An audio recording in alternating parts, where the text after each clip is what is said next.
Bonsoir à vous tous. Merci d'être avec nous. Nous sommes dans le programme du soir sur New World Info ce vendredi 24 juillet. Dans le décryptage de l'actualité du jour, nous parlons de la Côte d'Ivoire. La présidentielle, c'est le 31 octobre prochain. Au niveau du FPI de l'ancien président Laurent Gbagbo, le parti avait appelé les Ivoiriens à aller se faire majoritairement enrôler sur les listes électorales, mais c'est un FPI divisé. Laurent Gbagbo lui-même est aujourd'hui bloqué au niveau de la Belgique après son acquittement par la CPI dans l'attente d'un éventuel appel de la procureure de la CPI. Alors, quelle marge de manœuvre pour Laurent Gbagbo? C'est la question que nous posons ce soir à notre éditorialiste Mamadou Diouf. Bonsoir Mamadou Diouf. Bonsoir Samuel. Est-ce qu'on peut dire aujourd'hui que la situation de l'ancien président ivoirien Laurent Gbagbo s'est un peu arrangée? On ne peut pas encore affirmer que la situation s'est arrangée puisque s'il fallait regarder du côté de la CPI, effectivement, il a été acquitté en janvier avec son bras droit, mais dans la mesure où Bensouda a fait appel, l'appel suspend la première décision qui avait été prise. Donc au niveau de la CPI, on peut dire qu'il y a peut-être de bonnes choses qui vont venir jusqu'où on ne sait pas. Est-ce qu'il va être acquitté à nouveau? Est-ce qu'il va être condamné parce que Bensouda réussira à faire sortir quelque chose? On ne sait pas encore. Donc, il ne faut pas qu'on se trompe. La procédure judiciaire n'est pas encore allée jusqu'au bout.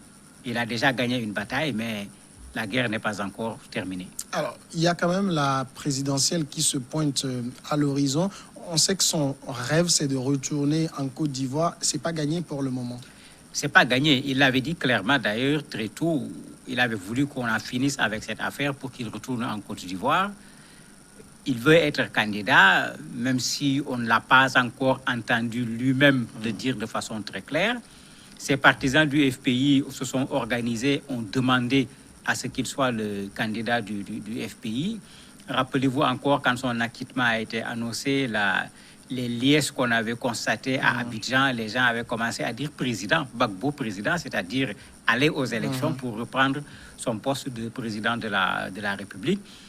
Donc, ce n'est pas encore totalement réglé également sur ce plan-là, parce que au-delà de la CPI, il y a cette condamnation qui est peut-être passée très vite et qu'on oublie.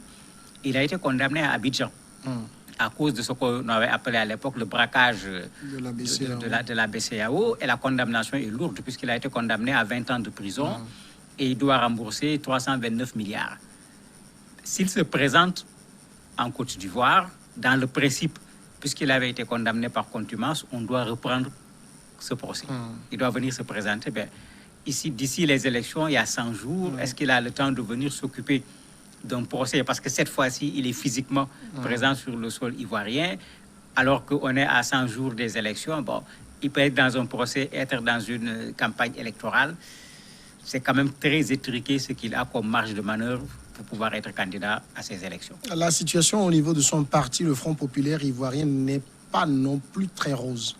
Oui, la situation n'est pas rose parce que malheureusement, après son départ, le parti a été divisé en deux.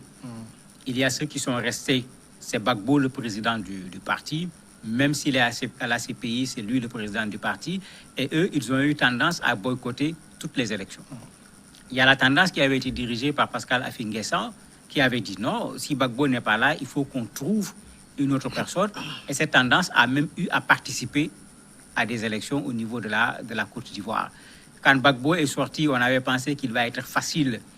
D'abord, quand Simone est sortie, on avait pensé qu'elle allait pouvoir ressouder, ça n'a pas marché. Quand le président Gbagbo est sorti également, le problème jusqu'à présent n'a pas été totalement réglé. Donc quand on parle des FPI, jusqu'à aujourd'hui, on a quand même deux tendances au niveau du FPI. Est-ce que la présence d'un Gbagbo en Côte d'Ivoire permettra de ressouder ces deux tendances? Ce n'est pas encore évident. Mais s'il y a un FPI majoritaire, il est du côté de Gbagbo. Bon, il est du côté de Gbagbo parce que pendant longtemps, on s'est posé la question, puisque Affi-N'Guessan est allé participer à des élections, mais bon, on n'a rien vu de façon extraordinaire en termes de résultats. Gbagbo qui revient, quel est son électorat? Il est difficile aujourd'hui également de le dire, puisque des élections se sont passées et il n'était pas là. Est-ce que l'électorat du FPI est resté tel qu'il était ou pas, on ne sait pas. Mais ce qui est sûr, c'est qu'avec Gbagbo, le FPI a beaucoup plus de chances qu'avec un quelconque autre candidat au niveau du FPI. Et certains du FPI l'ont tellement bien compris que, comme ils disent, c'est Gbagbo ou rien. Ils sont en train de faire des motions par-ci, par-là pour demander au président Gbagbo de venir et de déposer sa candidature. Alors, au niveau du parti lui-même, malgré l'absence, en tout cas, oui, l'absence de Laurent Gbagbo qui est en Belgique, c'est lui qui continue de diriger les choses véritablement? Pendant qu'il était au niveau de la CPI, on se posait la question, mais puisqu'il avait droit à des visites, Pascal Affi-N'Guessan d'ailleurs est allé le voir, d'autres également sont allés le voir. Même quand ils ont voulu créer cette coalition de l'opposition, on a vu Soro, comment il s'appelle encore, Henri Konan Bédié, chacun a essayé d'aller le rencontrer parce que bon, à défaut d'être lui-même candidat, une chose est sûre, Gbagbo pourra être un faiseur de roi pour ces prochaines élections. Parce que si son électorat est resté comme tel, s'il donne un ordre de vote et que son électorat respecte cet ordre de vote-là peut faire mal.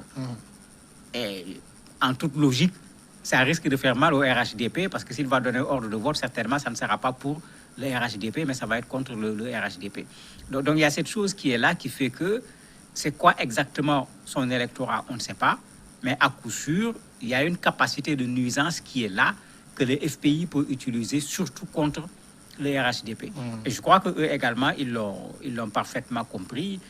Ils ne leur facilitent pas la tâche, ils vont les laisser se diviser pour que Gbagbo particulièrement ne puisse pas arriver en Côte d'Ivoire, puisque avec la CPI, on lui a donné la possibilité de pouvoir quitter la Belgique.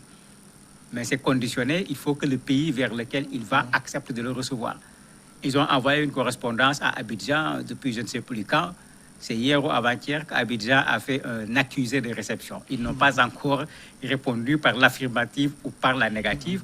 On va peut-être attendre que le délai de dépôt des candidatures qui est fixé à la fin de ce mois soit dépassé pour répondre. Alors qu'il faut qu'ils puissent être sur le sol ivoirien pour pouvoir déposer sa candidature. Alors donc on peut dire sans l'ombre de doute que Laurent Gbagbo ne sera pas candidat à la présidentielle du 31 octobre. En tout cas, il n'a pas 10% de chance pour pouvoir être candidat aux prochaines élections. Puisque sa condamnation peut être déjà un obstacle. Si on dit qu'il a été condamné par contumace, on reprend le procès peut être un obstacle. Il ne peut pas venir en Côte d'Ivoire sans pour autant que la Côte d'Ivoire accepte que Laurent Gbagbo vienne. Et même si la Côte d'Ivoire acceptait, la Côte d'Ivoire risque de le faire avec des conditions. Donc vraiment, il y a beaucoup d'obstacles. Et malheureusement, il reste très peu de temps. Même pas 10 jours pour le dépôt des candidatures. Est-ce qu'il peut sauter tous ces obstacles en 10 jours et pouvoir déposer sa candidature?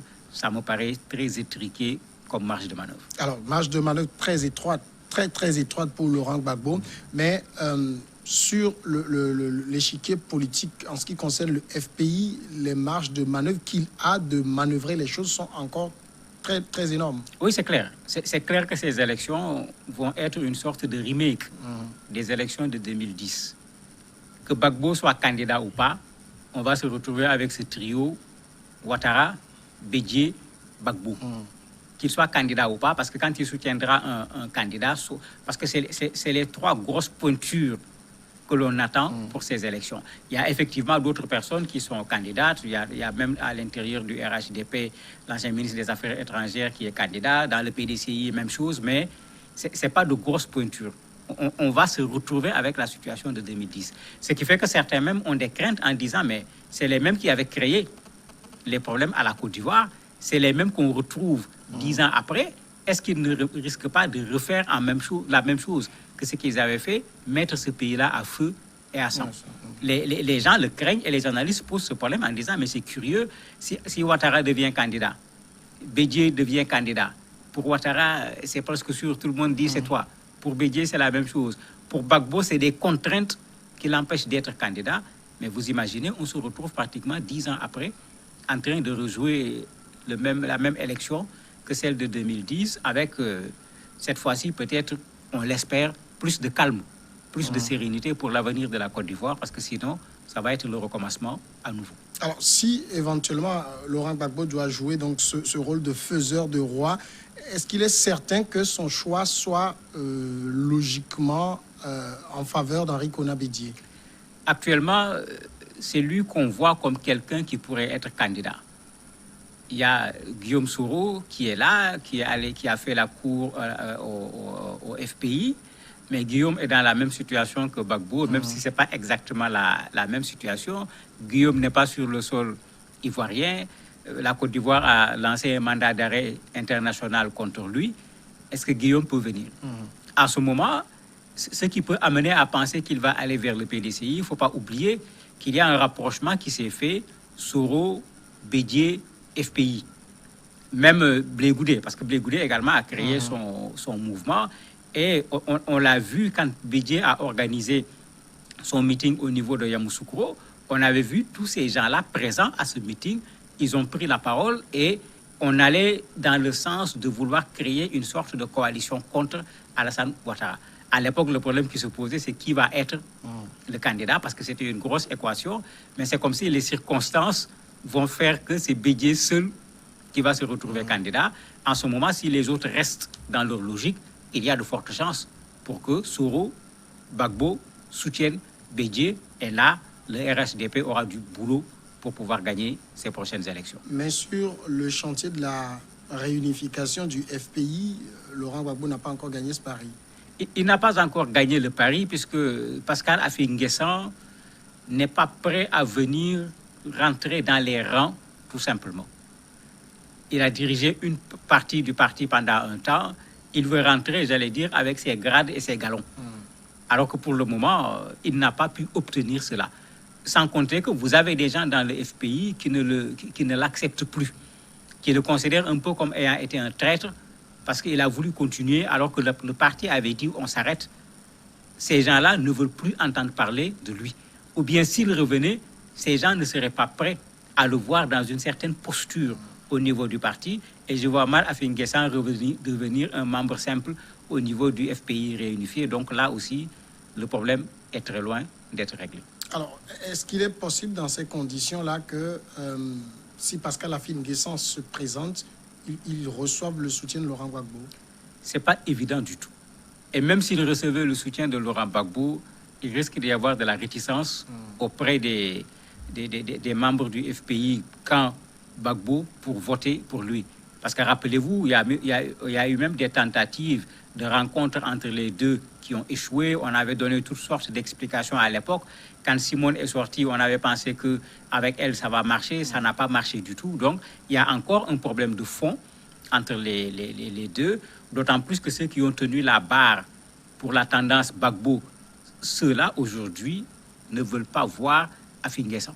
Et ça rend la tâche difficile à Gbagbo devant ceux qui ont été fidèles à lui, de leur dire venez voter pour l'autre. C'est comme si Gbagbo disait que c'est Pascal qui avait raison, vous aviez tort, la position ne sera pas facile pour Gbagbo. Mamadou Diouf, merci d'avoir répondu à nos questions. C'est moi qui vous remercie. Nous passons maintenant à la pause et on reçoit l'invité sport de ce jour.